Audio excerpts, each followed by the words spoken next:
Bonjour à tous et bienvenue pour l'ouverture de ce 6e campus à FJE. Quelques mots pour rappeler, quelques mots d'introduction qui vont être rapides parce que c'est votre journée et nous avons une table ronde passionnante qui est en préparation avec un sujet brûlant d'actualité. Donc la 6e édition du campus, il faut d'abord souligner que nous sommes là grâce à l'initiative de Jean-Charles Savouré. Lorsqu'il était président de la FJE, il a lancé le campus. Et ensuite, ce campus a été développé par Hervé Delannoy.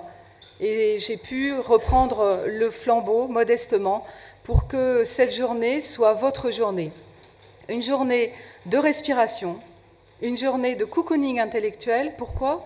Parce que vous avez la possibilité de participer à des ateliers, vous avez fait votre choix, mais vous avez aussi la possibilité d'échanger avec vos collègues, vos confrères, de partager des expériences avec les intervenants, les formateurs. Alors pourquoi la formation est-elle importante ? Pourquoi la FJE en a fait un axe stratégique ? Vous avez vu l'excellent article de notre présidente Stéphanie Fougou dans les affiches parisiennes.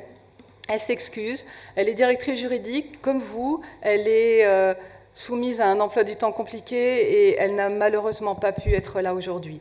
En tous les cas, formation importante parce que le juriste a sa place dans la mesure où il assure la qualité de ses prestations, dans la mesure où il est créatif, dans la mesure où il n'est pas dogmatique, et ça, il n'y a pas de mystère, on y arrive quand on peut se former. Se former, c'est prendre du temps pour soi, c'est prendre un petit peu de recul, c'est accepter de se dire là, il y a des sujets sur lesquels je dois travailler et il faut que je puisse prendre le temps pour ça. Alors, bienvenue encore.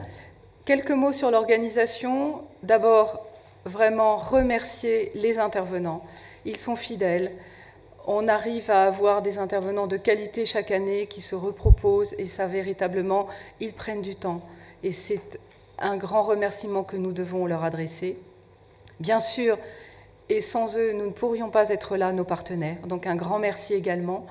Un grand merci également à l'équipe de la FJE.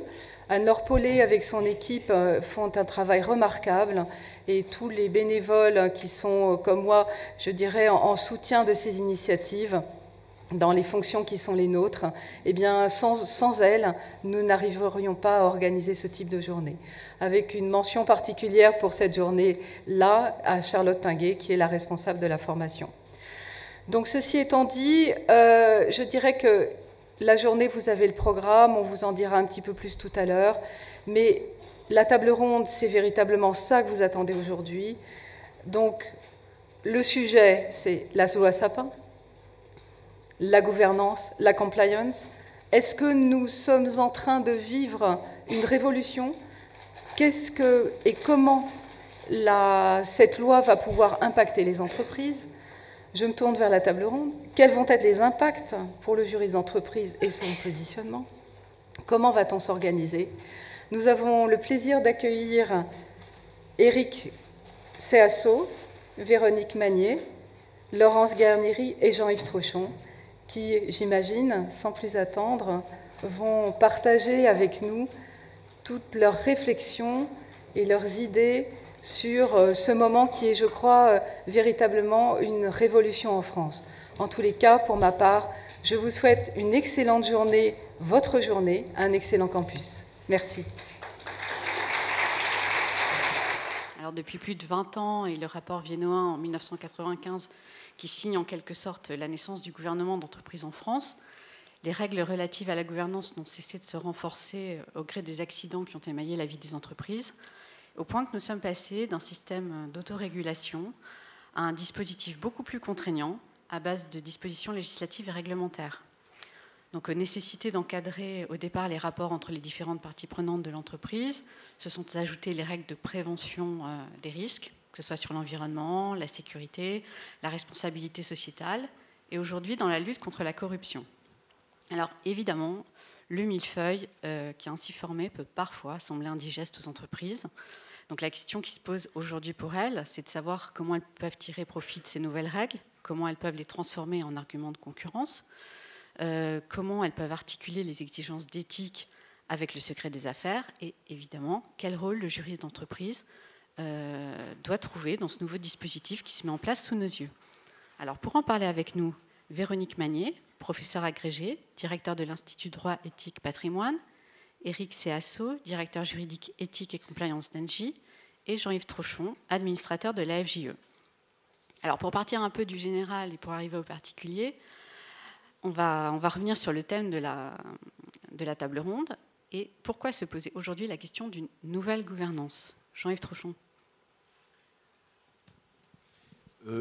Nouvelle gouvernance, je pense qu'effectivement c'est certainement une question intéressante, mais il faut peut-être revenir à la définition de ce que c'est que la gouvernance. La gouvernance, c'est quand même essentiellement l'organisation des relations au sein de ce triptyque, cette sorte de sainte trinité entre l'actionnaire, le conseil d'administration et les comités de gouvernance qui gravitent autour du conseil d'administration, et puis la direction générale.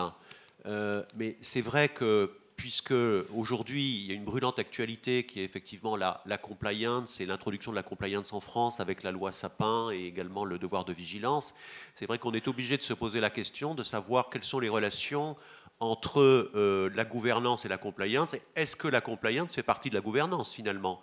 Et c'est vrai qu'il y a au moins deux écoles, mais il y a une école qui considère que la gouvernance, si vous lisez le code AFEP-MEDEF d'ailleurs, vous ne trouverez pas la référence à la notion de compliance, qui est une notion qui n'est pas, qui est une notion qui a été inventée ailleurs, hein, clairement. Donc aujourd'hui, c'est vrai que cette question, elle est très intéressante, et ce programme a bien été conçu de ce point de vue-là, parce qu'on a besoin finalement de comprendre, nous les juristes d'entreprise, hein, si effectivement et dans quelle mesure les directions juridiques vont être de plus en plus concernées par ce qu'on peut appeler cette nouvelle gouvernance qui finalement ferait rentrer la compliance dans les boards. Voilà. Véronique Magnier, pour vous, qu'est-ce que c'est la définition d'une gouvernance moderne ? Alors, je rebondis un petit peu sur ce que dit Jean-Yves. Bonjour à tous d'abord et merci de votre accueil. Le lien avec gouvernance et conformité, effectivement, il n'est pas facile à faire aujourd'hui. Et peut-être que c'est le défi que les juristes, vous, allez devoir relever avec la loi Sapin 2. Il me semble, mais c'est peut-être aussi mon défaut professionnel, je travaille sur l'éthique depuis un certain nombre d'années, sur l'éthique des entreprises précisément. Il me semble qu'il y a des tendances actuellement, aujourd'hui, qui sont très nettes, tant au niveau international, et d'ailleurs c'est une pression internationale qui se fait sur les entreprises françaises. Et je ne parle pas seulement des multinationales. Hein. Une entreprise de taille intermédiaire, dès lors qu'elle a un client aux États-Unis, qu'elle est cliente d'une entreprise anglaise et qu'elle cherche à se développer à l'international, est également soumise à ces pressions. Je vois une double tendance compliquée. La première tendance, c'est la tendance qui consiste aujourd'hui, effectivement, à respecter de nouvelles exigences, plus larges même que la loi, en lien avec une très grande diversification des risques, qui deviennent des risques juridiques, et là on retrouve bien le droit, et avec un enjeu qui, me semble-t-il, est double. Le premier enjeu, c'est un enjeu relativement classique, qui est d'éviter la mise en cause de l'entreprise. Le second enjeu, qui est peut-être plus novateur et plus compliqué d'ailleurs à mettre en œuvre, c'est de maîtriser la réputation et l'image de l'entreprise. Et ce qui me fait penser, avec ces tendances, qu'on n'est plus dans une approche totalement de réactivité à l'événement, de réactivité à la pression internationale, de réactivité à la loi. On est aussi dans une approche plus préventive. Et dans la prévention, on dépasse, à mon avis, la stricte compliance. Alors, je ne veux pas parler de stricte ou de large compliance. Je pense qu'il y a une nouvelle culture que l'entreprise française doit développer de plus en plus. C'est en complémentarité de la culture de compliance, c'est une culture d'éthique. Et l'éthique, c'est quoi? L'éthique, c'est des valeurs. Et les valeurs, elles sont portées au top, hein, the turn at the top. Et ce qui fait qu'à mon avis, le juriste ici, aurait sa place dans ce type de gouvernance plus éthique. On parlait du C&P, de la rémunération des dirigeants, on parle de la parité, les femmes dans les conseils d'administration.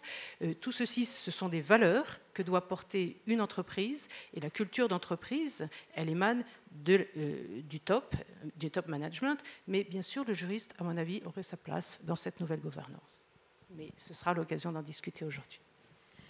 Éric Séasso, est-ce que vous avez le sentiment qu'au sein de l'entreprise, le monde de la gouvernance et le monde de la compliance arrivent à se comprendre? Bonjour à tous. Oui, ils arrivent à se comprendre et ils sont d'ailleurs forcés de se comprendre. Je prends quelques exemples issus de l'univers de la normalisation. Il y a eu récemment, en octobre dernier, l'adoption d'un standard ISO 37001 Anti-Bribery Management. À la suite de ce standard, a été créé un Technical Committee au sein de l'ISO couvrant les sujets de gouvernance et de conformité. L'intégration de la dimension de compliance dans la gouvernance est une évolution naturelle.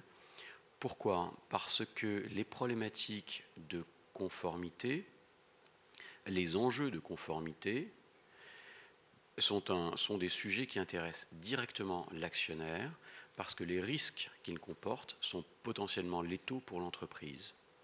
Donc, il y a une sensibilité de l'actionnaire et une sensibilité accrue de l'actionnaire sur ces problématiques de conformité, et les grands groupes sont souvent sujets à des questionnements très précis, très détaillés de leurs actionnaires sur les politiques de conformité, sur les enjeux de conformité et sur les problématiques éthiques. On va peut-être revenir un peu rapidement sur les dernières évolutions donc en matière de gouvernance, puisque c'est une matière assez mouvante. Jean-Yves Trochon, est-ce que vous pouvez nous faire un panorama un peu rapide de ce qui s'est passé au cours des 12 derniers mois? Oui, alors de façon assez succincte, parce que c'est vrai que l'actualité Sapin fait qu'on ne va pas y passer beaucoup de temps, mais néanmoins, je vous invite tous à consulter le rapport du Haut Comité de gouvernance d'entreprise, présidé par Denis Rand, qui a émis son rapport donc, le mois dernier. Et c'est assez intéressant de voir les tendances en matière de gouvernance, donc stricto sensu.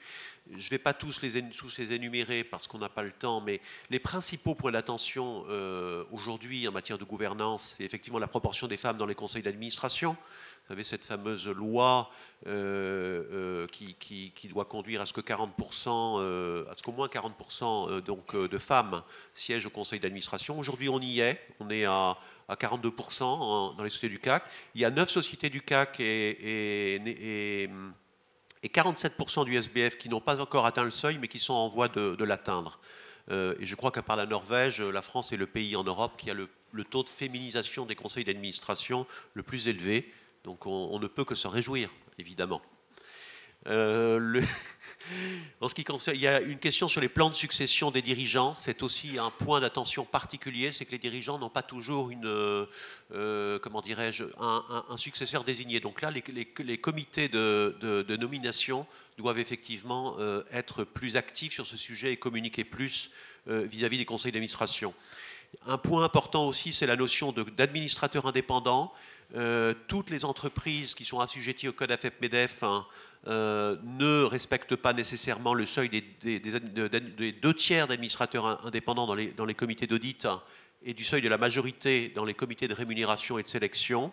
C'est vrai que ces critères sont souvent difficiles à respecter, mais le comité considère que ce n'est pas une infraction nécessairement grave dès lors qu'effectivement elle peut démontrer qu'elle a une voie de progrès en la matière. Il y a aussi des développements sur les liens d'affaires significatifs. C'est quel est le critère retenu par les conseils d'administration pour définir les liens d'affaires significatifs qui doivent permettre de déterminer si un administrateur est indépendant ou pas. C'est un point qu'il ne faut pas négliger non plus, évidemment, puisque la notion d'administrateur indépendant est quand même une notion fondamentale pour une bonne gouvernance de l'entreprise. Je n'évoque qu'en passant la question de l'administrateur salarié. Un point important dont on a pas mal parlé évidemment, c'est le C&P, et ça fera d'ailleurs une transition aussi vers la loi Sapin, puisque vous savez qu'à la suite de l'affaire Renault, l'affaire Carlos Ghosn et aussi de l'affaire Alstom, le gouvernement a décidé de légiférer. Et par conséquent, l'article 161 de la loi Sapin II prévoit désormais que le vote à l'AGO de l'ensemble des éléments de rémunération qui n'auraient pas été approuvés ne pourrait pas permettre effectivement au conseil d'administration de passer outre, ce qui avait été le cas dans l'affaire Renault, comme vous le savez tous. Et je dis juste un dernier point d'un thème également, d'une question vraiment très importante, c'est la réforme de l'audit, et du rôle des comités d'audit, de l'extension des comités d'audit. Et là aussi, c'est un pont naturel aussi vers la loi Sapin, parce que je pense que les comités d'audit vont avoir un rôle de plus en plus important justement dans la compliance.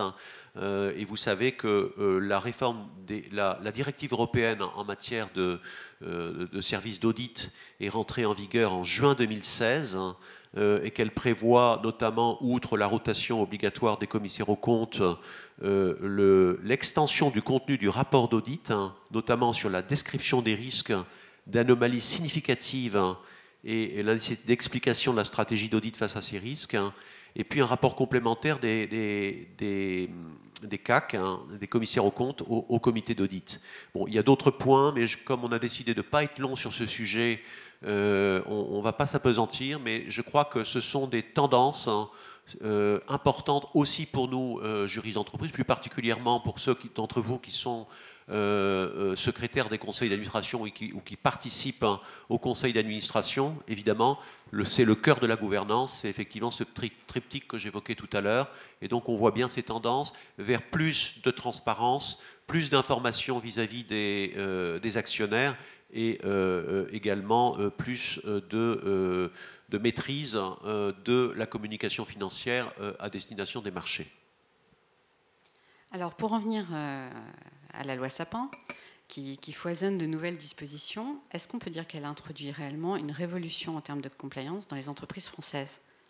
On a un système législatif français qui s'aligne sur les standards internationaux, et c'est très bien.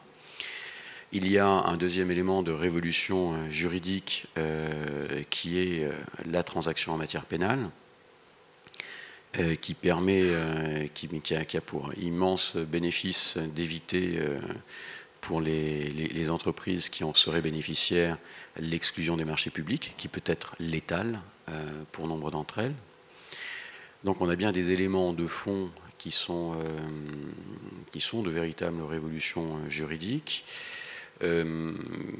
Des traitements qui sont au demeurant très largement qui vont nécessiter très largement un travail fin des juristes, en ce sens que il n'y aura aucune solution étagère sur ce sujet, c'est-à-dire de solution préexistante. Tout fonctionne dans le cadre de ces procédures adéquates sur la définition des risques, et ça sera l'élément clé, l'élément fondamental, le socle sur lequel seront dimensionnées toutes ces politiques adéquates requises par la loi Sapin. Politique qu'il faut comprendre également avec l'éclairage des lignes directrices du SCPC qui lui préexistaient, qui les détaillent déjà. Donc oui, une révolution juridique sur ces sujets. Une tendance de fond qu'on a évoquée tout à l'heure, qui est l'introduction des problématiques de compliance dans la gouvernance et l'intérêt accru de l'actionnaire sur ces sujets. Et donc, pour le juriste d'entreprise, une nécessité de s'approprier ces sujets qui, s'ils ne sont pas exclusivement juridiques, sont fondamentalement juridiques. Quand je dis pas exclusivement juridique, c'est qu'il y a des conséquences autres que purement légales à cela. Il y a des phénomènes de surréaction des acteurs dont on parlera peut-être tout à l'heure, mais on est bien face à des problématiques de droit qui vont nécessiter la créativité et l'intervention toujours plus présente du juriste sur ces thématiques. Alors, comment il peut arriver justement, lui, un peu à s'imposer, vous le disiez, les problématiques ne sont pas que juridiques, mais comment est-ce qu'il peut devenir incontournable dans ces problématiques de compliance ? Il est incontournable d'abord parce que en tant que juriste d'entreprise, il connaît bien son organisation, il connaît bien les acteurs, il est capable de pouvoir travailler, parler le même dialogue, parler le même langage que le contrôle interne, que l'audit, et bien sûr, il est capable de dialoguer avec les opérationnels. Donc, il s'impose naturellement de ce fait-là parce que c'est un acteur au cœur de l'entreprise. Moi, la compliance, c'est vraiment une forme de science de l'organisation de l'entreprise.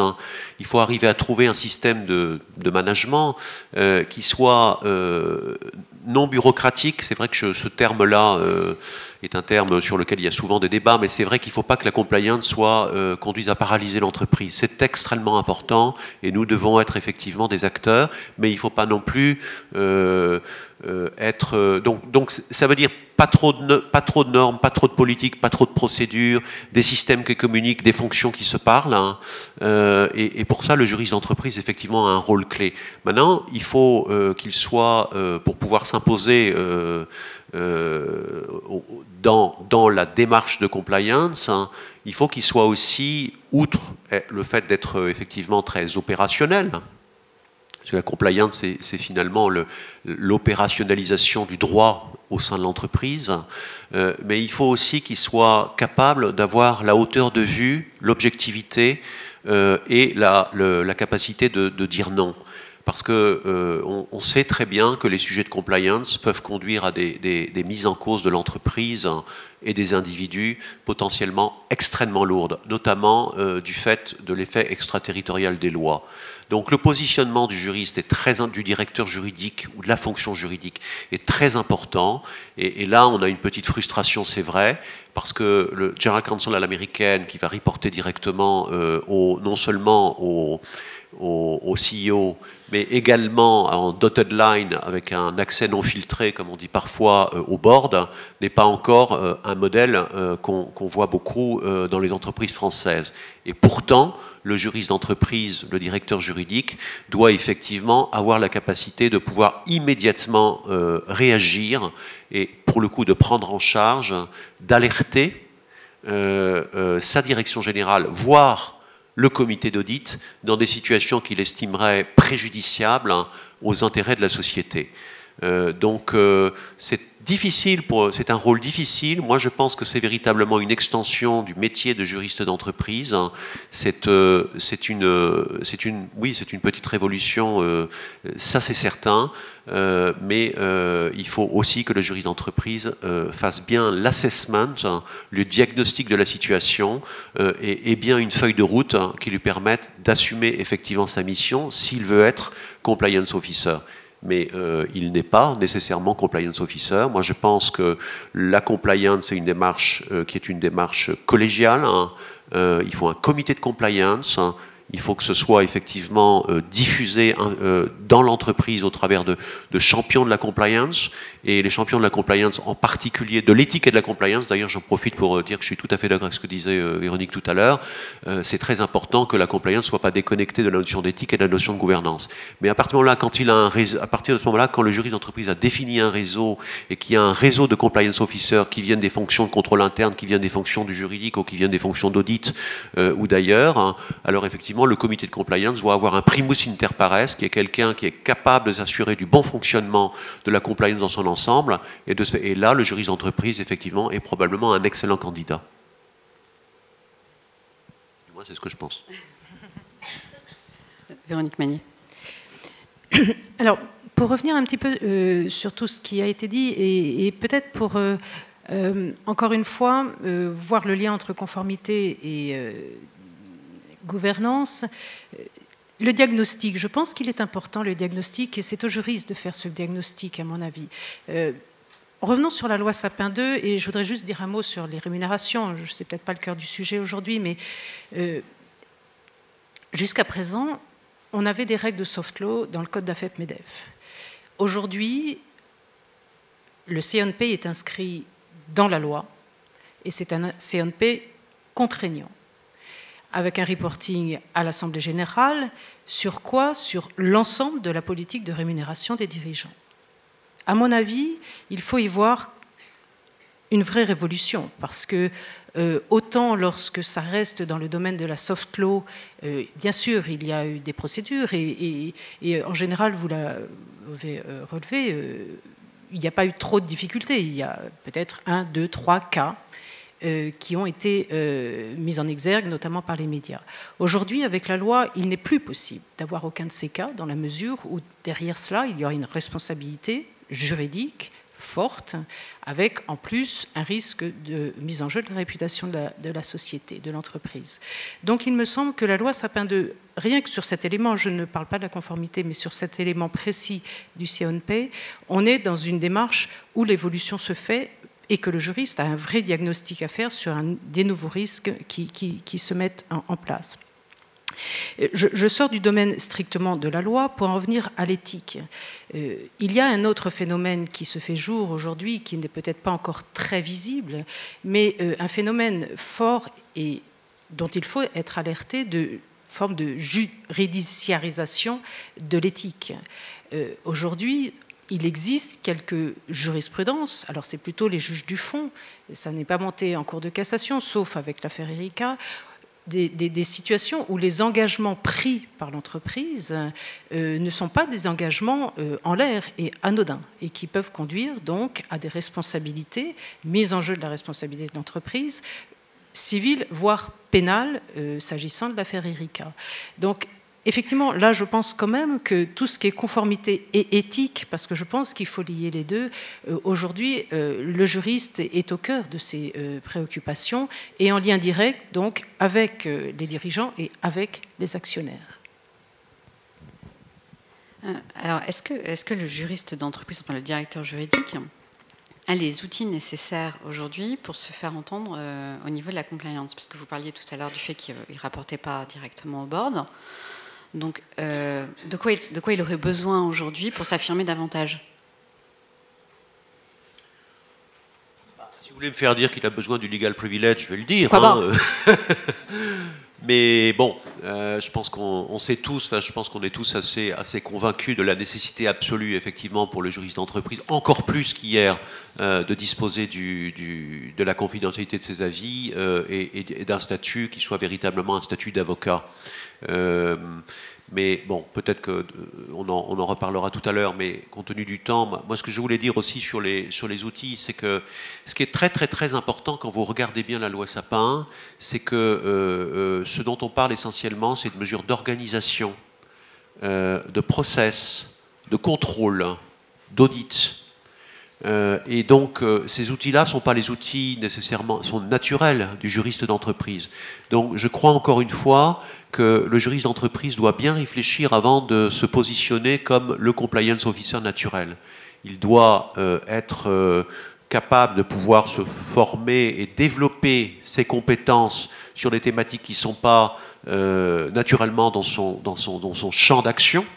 C'est pour ça d'ailleurs que la FJE a organisé ce cycle de formation à la compliance qui a commencé donc, au mois d'octobre, et donc nous poursuivons en décembre. Donc la formation est très très très importante, hein, mais la formation elle va aussi, donc l'acquisition des outils, donc la cartographie du risque, la gestion toutes les problématiques de ligne éthique, l'investigation qui va requérir de plus en plus de besoins de forensique, ça c'est un point qui est extrêmement important. Me demandez pas de traduire forensique, je ne sais pas comment on le traduit, mais je pense que tout le monde commence à comprendre un petit peu ce dont il s'agit. C'est véritablement toutes les techniques d'investigation qui doivent permettre effectivement de répondre notamment aux lanceurs d'alerte, les questions de contrôle, les questions de système de management, etc. Ça, c'est vraiment effectivement le cœur de la compliance. Et donc, pour être un acteur non seulement crédible, mais être un primus inter pares dans toute cette démarche de compliance, effectivement, le juriste d'entreprise doit acquérir ces outils s'il ne les a pas déjà. Et donc c'est un vrai challenge pour nos professions, mais c'est un beau challenge aussi parce que ça place véritablement la fonction juridique au cœur de la démarche de défense, de prévention et de défense des intérêts de l'entreprise. Et peut-être on dira un mot sur les lanceurs d'alerte, parce que ça c'est vraiment un point majeur, mais peut-être que Eric ou Véronique veulent en dire un mot, je ne veux pas être trop long. Je ne vais pas monopoliser la parole. D'accord.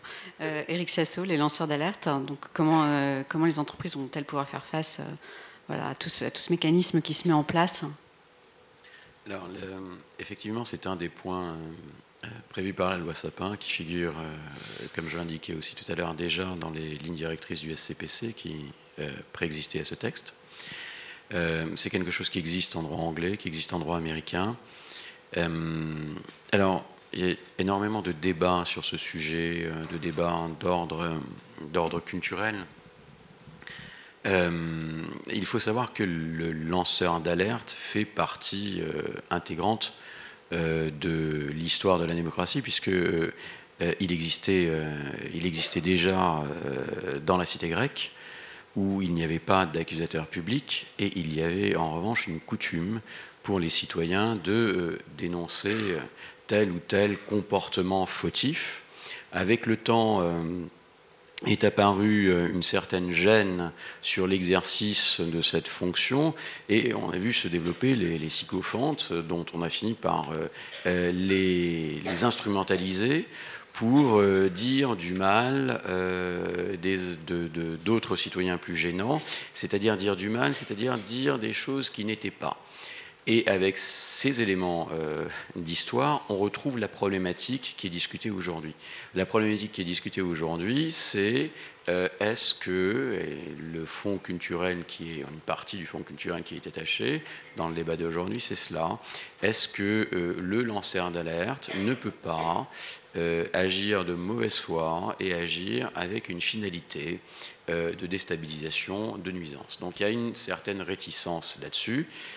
La dimension psychologique et historique vue, la réalité juridique, c'est que les entreprises doivent mettre en place un système de whistleblowing, un système de lanceur d'alerte pour traiter les problématiques visées dans la loi Sapin, et notamment les problématiques de corruption qui sont vraiment le cœur du sujet, même si les fraudes y sont visées aussi. Voilà ce que dit la loi. Le juriste d'entreprise va devoir être extrêmement créatif sur le traitement de l'information collectée. Pourquoi? Parce que dans ce traitement d'informations collectées, le juriste, le conseil interne, va devoir prendre en compte 4 paramètres. Le premier paramètre, c'est l'obligation d'investiguer, c'est-à-dire l'obligation de creuser les éléments qui lui sont rapportés, avec les limites qui sont les limites de sa fonction. Il n'est pas officier de police judiciaire, donc il a des éléments d'enquête qui lui sont tout simplement qui sont impossibles pour lui.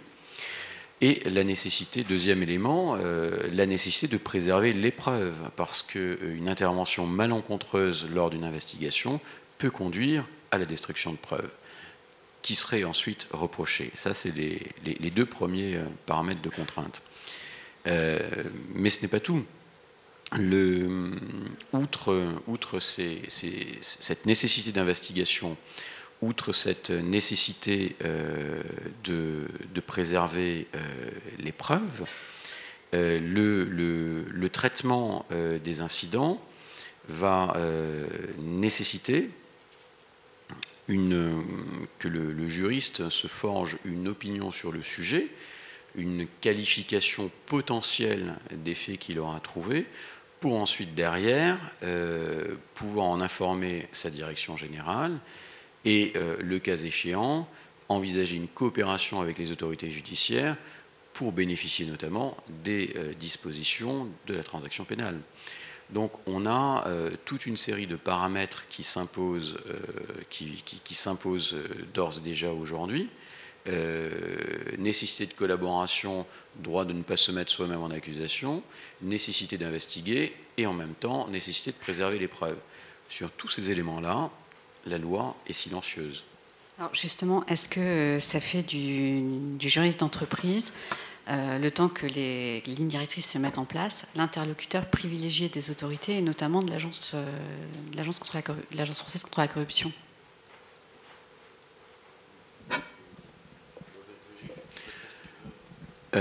Je pense que... Alors, je pense, encore une fois, je partage tout à fait le point de vue de Jean-Yves qui mentionnait que la compliance est une démarche globale qui intéresse toute l'entreprise, même si elle ressort, même si évidemment elle s'appuie sur un socle d'expertise juridique. Ça intéresse au premier chef la direction générale. Vous comprenez bien qu'il s'agit d'un sujet particulièrement sensible, mais naturellement, le juriste en charge des problématiques de conformité et d'éthique est naturellement désigné au premier chef pour être un point de contact, ou bien en relation avec le dit juriste d'entreprise, un conseil externe. Mais oui, il y a bien un canal de transmission naturelle, un canal de coopération naturelle qui devrait s'articuler autour de ces points de passage. Jean-Yves Tranchon, vous souhaitez compléter? D'accord, et juste pour compléter, la difficulté, c'est vraiment de trouver le bon positionnement en amont du juriste d'entreprise pour éviter effectivement le risque survienne. Mais à partir du moment où le risque survient, le juriste d'entreprise devient effectivement nécessairement celui qui va assurer la coopération avec les autorités judiciaires ou l'autorité ou l'agence française anticorruption. Donc là, il n'y a plus de débat, et la difficulté, bien sûr, c'est que la loi prévoit, et c'est évidemment le standard international, que, puisqu'aux États-Unis, c'est vraiment comme ça que ça se passe, et je pense que ça ne peut se passer que comme ça, c'est que pour bénéficier de la clémence, et j'utilise ce terme à dessein, parce qu'on est bien dans la même logique, hein, il va falloir effectivement que l'entreprise puisse faire son investigation interne de façon approfondie. C'est-à-dire qu'il doit véritablement arriver, faire l'enquête, amener tous les éléments, et surtout, et ça c'est malheureux, disons, parce que, mais il ne peut pas en être différemment, puisque ça crée vraiment des traumatismes en interne. Surtout, en fait, la politique de sanction doit être absolument claire. Et là-dessus, le juriste d'entreprise est quelque part dans un rôle un petit peu difficile, parce qu'il n'est pas un juge d'instruction, naturellement. Il se doit absolument, et moi j'ai pas mal d'expérience sur ce sujet, il se doit absolument de respecter une déontologie très forte, d'où le fait que la FJE s'est beaucoup impliquée aussi sur le code de déontologie, notamment avec Jean-Charles et Véronique. Il doit donc respecter, le juriste d'entreprise doit vraiment, là pour le coup, s'armer de ces principes qui sont les principes de procédure pénale, je dirais. Le respect du contradictoire, c'est absolument fondamental. Le respect de la présomption d'innocence, c'est absolument fondamental. Et ces principes-là vont lui permettre effectivement de pouvoir participer à cette investigation interne, participer à la coordination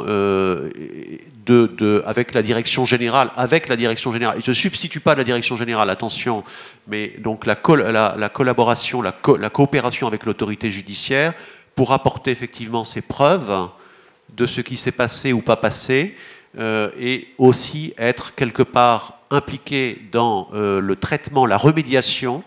Mais j'insiste, ou je vous incite à ne jamais être trop en avant dans la mise en œuvre des politiques de sanctions. C'est le problème de la DRH, c'est le problème de la direction générale. Et je crois que là, pour le coup, la DRH doit naturellement faire ce travail, et le juriste d'entreprise doit éviter d'être effectivement le juge de l'application de la peine, si je puis dire. Alors, on le voit, le dispositif est quand même assez lourd. Donc pour les entreprises, ça va être d'abord vécu comme une contrainte. Donc comment on peut leur faire comprendre que la compliance peut aussi être un facteur de performance? Véronique Meunier. Alors, peut-être revenir un petit peu à développer un petit peu ce que je disais tout à l'heure, c'est que la performance, c'est quoi la performance? C'est d'abord une culture d'entreprise qui va valoriser l'ensemble de l'entreprise, qui va conduire à la valorisation de l'ensemble de l'entreprise. Et il me semble important.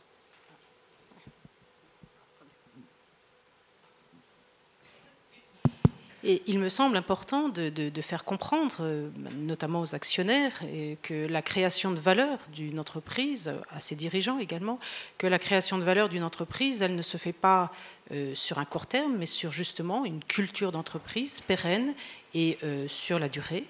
Ce qui fait qu'il y a une forme de cercle vertueux à être conforme, à être éthique, à développer des outils. Et pour revenir sur les outils, pas seulement les développer, parce qu'il me semble que les outils, vous les avez, ils sont nombreux, ils se démultiplient un petit peu. Ils sont parfois difficiles justement pour nous, juristes, dans la mesure où on est peu familier. Il faut que ces outils aussi soient fluides, enfin que la formation, l'information sur ces outils circule au sein de l'entreprise à tous les niveaux pour que précisément ils soient bien utilisés et utilisés pour valoriser toujours la même idée, et ça va dans le même sens, pour valoriser une culture et l'entreprise en tant que telle. Donc voilà, il me semble qu'il y a un cercle vertueux. On dit qu'il y a des coûts, effectivement il y a des coûts, mais c'est aussi un avantage concurrentiel pour une entreprise d'avoir une bonne réputation, d'être compliant, d'être éthique, et donc de chercher à valoriser sur le long terme son activité. Donc on le voit, il y a quand même le rôle du juriste d'entreprise est essentiel dans la mise en œuvre de ces nouvelles dispositions, que ce soit donc, pour prendre toute sa place au sein de l'entreprise, mais aussi pour faire comprendre aux entreprises qu'il y a une nouvelle opportunité pour elles de business, en fait, de business, comme on pourrait dire, qui ne puisse pas être contesté en termes éthiques. Peut-être qu'on va passer aux questions dans la salle, parce que je vois que l'heure tourne. Y a-t-il des questions dans la salle? Je suis désolée, on voit très mal.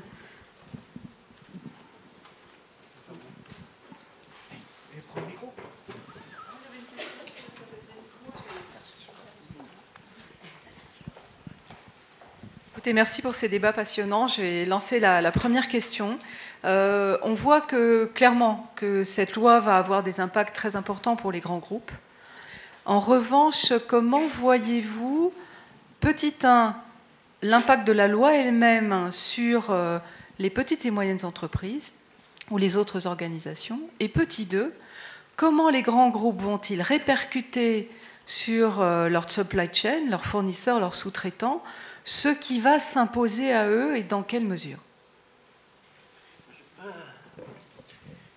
Alors, pour les 1600 entreprises, donc la grande majorité, effectivement, étant des ETI, je crois qu'il faut vraiment avoir une démarche extrêmement pragmatique et essayer, dans toute la mesure du possible, de démontrer ses capacités opérationnelles. Donc, avant de dire le droit, il faut vraiment s'asseoir autour d'une table avec tous les gens qui connaissent bien l'entreprise. Donc ça, c'est la première question, et autant que possible se fixer une ligne qui est éviter la bureaucratie. Et ça, c'est vraiment quelque chose de fondamental. Mais sécuriser, bien sûr, les opérations, se mettre en conformité et ensuite progressivement avoir cette courbe de progrès qui fera qu'au fur et à mesure des années, l'entreprise pourra bénéficier effectivement de ce plus en termes de compétitivité et de durabilité de son business model, je dirais. Et ça, c'est vraiment, vraiment clé. Sur la deuxième question, Eric parlait d'ISO tout à l'heure, hein, ISO 37001, qui est la nouvelle norme. Hein, et ça, à mon avis, c'est, je veux dire, Sapin 2, je ne vais pas dire que c'est déjà dépassé, en tout cas, c'est pas ce que je pense, hein, mais je pense que quand vous êtes une entreprise française, vous dites que vous êtes compliant Sapin 2, très très bien, fine, hein, mais quand vous avez un problème aux États-Unis, au Mexique, ou je ne sais où, au Brésil, et que vous dites que vous êtes Sapin 2, compliance, c'est bien, mais si demain vous êtes en capacité de dire je suis également certifié ISO 37001, qui est la norme internationale, qui en fait est le benchmark de toutes les législations internationales, donc vous êtes de facto FCPA compliant, vous êtes de facto UK Bribery Act compliance, etc., etc., je pense que c'est probablement un plus.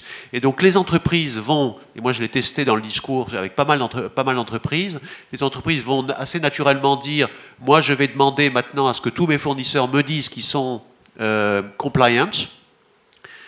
Avec quelle norme? Ça, probablement une norme internationale, hein, et ça va être un peu la tendance. Et ça, c'est vrai que c'est pour ça que je crois qu'on va assister assez probablement à une accélération du mouvement d'éthique et de compliance, pour le dire comme ça, ou d'intégrité dans les relations entre les entreprises, avec la volonté de pouvoir se prémunir contre les agissements éventuels de partenaires qui pourraient être considérés comme non-compliance.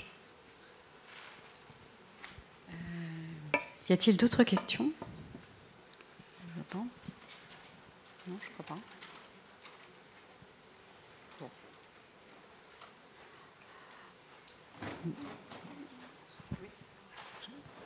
Éric Sasso. Je rajouterai un mot au propos de Jean-Yves. Le fait de décliner les obligations de conformité dans la chaîne contractuelle est sans doute l'autre élément de profonde révolution, alors qui existe déjà pour toutes les entreprises qui sont soumises à CGT, au FCPA et au KBA. Mais pour les entreprises françaises, ça va être quelque chose qui ne sont pas assujettis à ce texte, ça va être quelque chose de nouveau. Je partage parfaitement l'avis de Jean-Yves selon lequel on est sur des standards internationaux aujourd'hui qui vont donner lieu d'ailleurs à des processus de certification pour montrer effectivement cette conformité.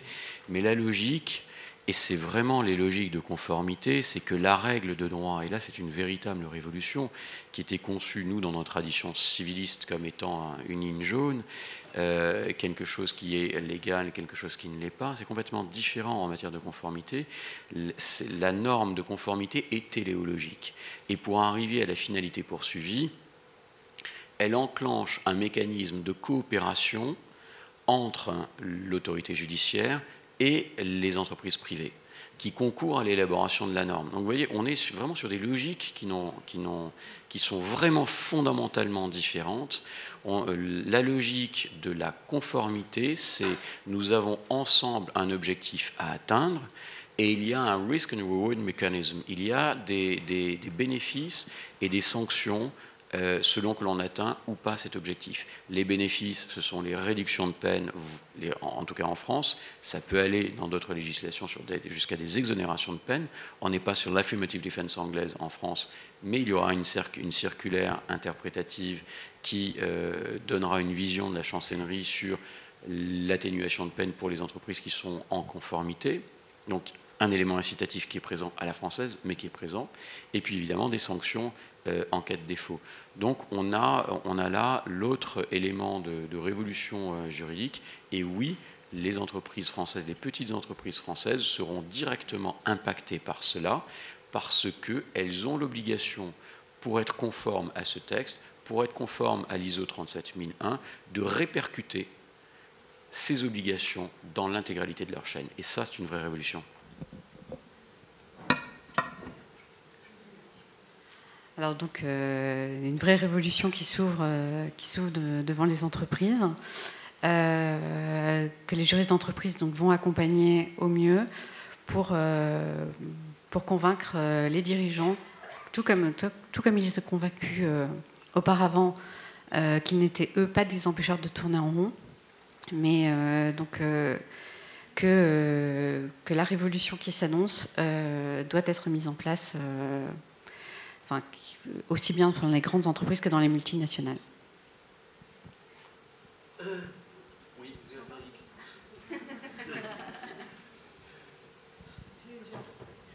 merci. J'ai encore une question. Merci pour vos éclairages, mais je crois que vous êtes...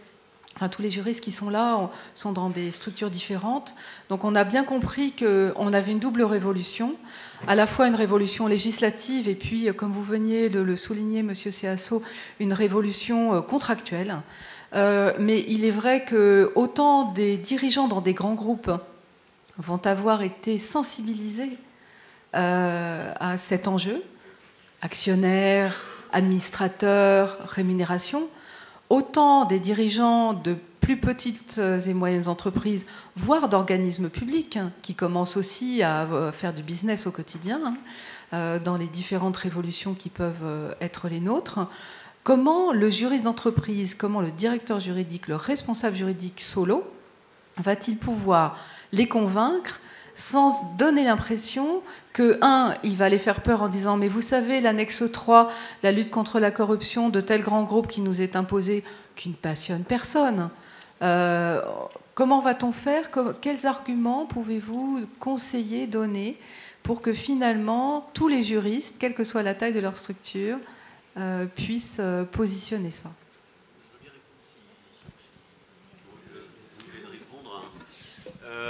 Enfin, là, je pense qu'aujourd'hui, ce qui est assez clair, c'est que juin 2017, a priori, les entreprises auront l'obligation de se mettre en conformité. Et à partir de là, l'agence française anticorruption va commencer ses contrôles. Donc, qui sont des contrôles, qui sont, on peut parler effectivement d'investigation, enfin, le cas échéant approfondi, ça va être sur pièce, et puis le cas échéant, ils pourront faire des perquisitions, hein, pour le dire comme ça. Et il y a une peine de mise en conformité qui peut, le cas échéant, être infligée à l'entreprise si à l'issue des contrôles, l'entreprise ne s'est pas mise en conformité. Alors, probablement, il y a un impact, effectivement, qui est un impact financier, il y a un impact pénal, hein, potentiellement. Et puis, il y a un impact en termes de réputation, parce que l'agence française fera comme les autres autorités, c'est qu'elle fera du naming and shaming, c'est-à-dire qu'elle dira telle et telle entreprise, effectivement, ce sera sur leur site web. Hein. Donc, je crois que, franchement, il y a une véritable prise de conscience de la part de dirigeants que c'est son devoir vis-à-vis du conseil d'administration et vis-à-vis des actionnaires de se mettre en conformité. Et voilà, donc je pense que les dirigeants en général de tout type d'entreprise sont quand même des gens qui sont forcément conscients de l'importance pour leur entreprise et pour la réputation de leur entreprise de se mettre en conformité au plus vite. Enfin, au plus vite, c'est-à-dire effectivement d'ici juin 2017. Oui. Mais il y a quand même un travail d'évangélisation à faire. Il faut évangéliser toujours et toujours, oui, c'est sûr. Un complément sur ce point.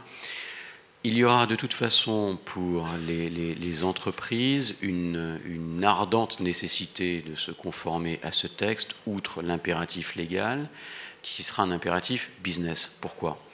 Parce que, comme on l'a évoqué tout à l'heure, la révolution est aussi contractuelle, ce qui veut dire que travailler avec une entreprise qui n'est pas conforme, qui n'est pas ISO compliant ou bien Sapin 2 conforme, ça va créer du risque pour le co-contractant.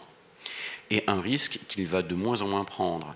Dans les transactions internationales, on risque d'avoir dans les phases de préqualification, êtes-vous certifié ISO 37001 ? Si vous n'êtes pas certifié ISO 37001, vous ne passerez pas les préqualifications. Vous ne pourrez même pas soumettre une offre.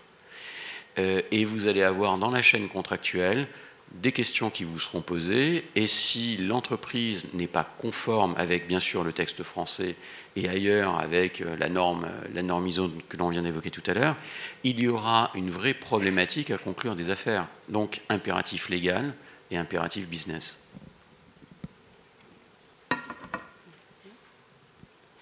Bon, nous arrivons au terme de cette table ronde. Merci à tous pour vos interventions et puis bonne formation à tous.